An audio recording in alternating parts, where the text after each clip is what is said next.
Assalamualaikum warahmatullahi wabarakatuh. Halo Sobat Pintar, apa kabar? Semoga kalian selalu sehat dan tetap bersemangat ya. Jumpa kembali bersama Bu Guru di YouTube channel Guru Mandiri. Pagi hari ini Bu Guru akan menyampaikan materi pelajaran untuk SD kelas 4, tema 4, subtema 2, pekerjaan di sekitarku, pembelajaran ke-1. Namun sebelum kita mulai, marilah kita awali pembelajaran kita pagi hari ini dengan pembacaan doa terlebih dahulu. Anak-anak, mengapa orang harus bekerja? Lalu apa manfaat yang diperoleh dari pekerjaan itu? Yuk kita cari tahu. Setiap orang memiliki tujuan saat bekerja. Banyak yang memiliki tujuan mulia saat memilih suatu pekerjaan. Nah, pernahkah kamu bertemu dengan seseorang yang bekerja untuk kepentingan orang lain? Kamu akan belajar tentang hal tersebut melalui cerita pendek berikut ini. Anak-anak, silakan baca kisah Pak Weli berikut ini. Baca dengan seksama ya.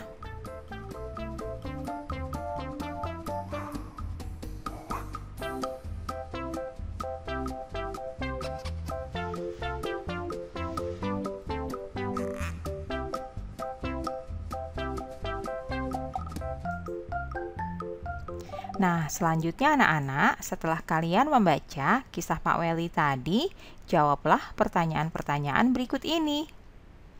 Yang pertama, coba kalian sebutkan siapakah tokoh-tokoh yang ada dalam cerita di atas.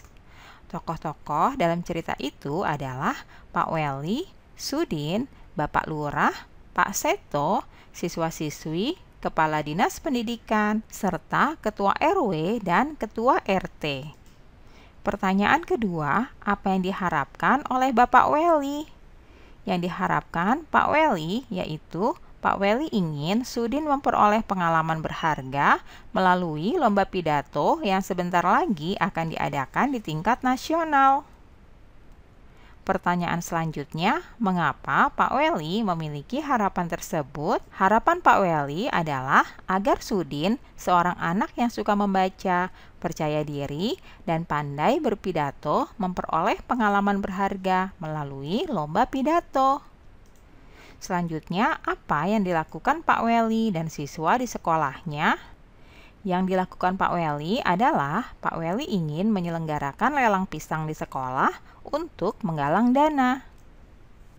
Selanjutnya, tokoh manakah yang paling kamu sukai? Kalian jelaskan ya alasannya. Tokoh yang paling disukai adalah Pak Weli karena tekad serta usaha Pak Weli mendukung kemajuan muridnya sungguh menyentuh hati. Pekerjaan ayahku adalah seorang nelayan. Aku sangat bangga dengan ayahku. Apakah kamu tahu alasannya? Ayah bekerja sebagai seorang nelayan tradisional. Ayah tinggal di kampung nelayan. Ayah pergi melaut pada malam hari. Biasanya ayah akan membawa sampan dan jaring untuk pergi berlayar. Saat berlayar, ayah harus menghadapi ombak dan badai di laut. Karena hanya menggunakan sampan, ayah tidak dapat pergi melaut terlalu jauh.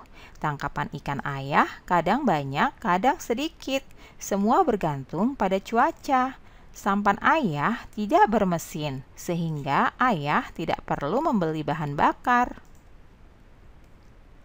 Aku mendengar sekarang ada nelayan yang modern. Kapalnya lebih besar dan menggunakan bantuan mesin sehingga tidak mudah tergoncang ombak. Kapal ini menggunakan mesin sehingga memerlukan bahan bakar. Banyak pemilik kapal tidak memedulikan penggunaan bahan bakar. Ada yang boros sehingga mencemari lingkungan perairan. Mereka bisa berlayar ke laut lepas sehingga tangkapan ikannya banyak. Alat penangkap ikan mereka berupa jaring dan juga radar yang bisa mendeteksi kumpulan ikan, bahkan ada yang menggunakan bom. Anak-anak, setelah membaca teks tadi, jawablah pertanyaan-pertanyaan berikut ini ya. Yang pertama, apa yang digunakan oleh nelayan tradisional untuk menangkap ikan? Yang digunakan nelayan tradisional adalah sampan dan jaring untuk pergi berlayar. Selanjutnya, apa yang digunakan oleh nelayan modern untuk menangkap ikan? Nelayan modern menggunakan kapal besar berbahan bakar, radar pendeteksi ikan, serta menggunakan bom. Anak-anak, coba kalian buatlah diagram Venn antara nelayan tradisional dan juga nelayan modern. Kalian tuliskan perbedaannya ya, dan kalian tuliskan juga persamaan dari nelayan tradisional dan nelayan modern pada bagian irisan di tengah diagram Venn yang kalian buat ya. Kita akan tuliskan seperti berikut ini. Nelayan tradisional itu pergi melaut malam hari, menggunakan sampan, tidak bisa melaut jauh karena kapal mereka merupakan sampan kecil, bukan kapal besar yang berbahan bakar. Kemudian, nelayan tradisional tidak menggunakan radar dan tidak membutuhkan bahan bakar. Sedangkan nelayan modern pergi melaut kapan saja, menggunakan kapal yang besar, bisa berlayar ke laut lepas, menggunakan radar, dan juga membutuhkan bahan bakar. Selanjutnya, persamaan dari nelayan tradisional dan nelayan modern itu sama-sama menangkap ikan menggunakan jaring. Selanjutnya, anak-anak, menurutmu apa yang akan terjadi dengan laut jika semua nelayan menggunakan perahu besar dan perlengkapan modern? Jika semua nelayan menggunakan perahu besar dan perlengkapan modern, maka persediaan ikan di laut akan cepat habis dan laut menjadi tercemar. Berikutnya, bagaimana seharusnya para nelayan mencari ikan supaya kelestarian ekosistem tetap terjaga?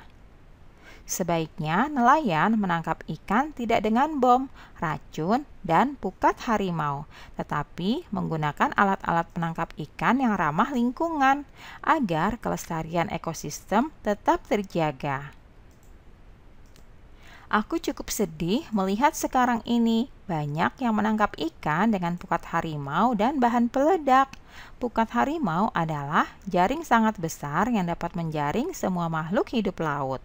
Nah, kalian bisa perhatikan gambar berikut ini ya. Pada gambar yang pertama, itu ada nelayan yang menangkap ikan dengan menggunakan bom ikan atau bahan peledak.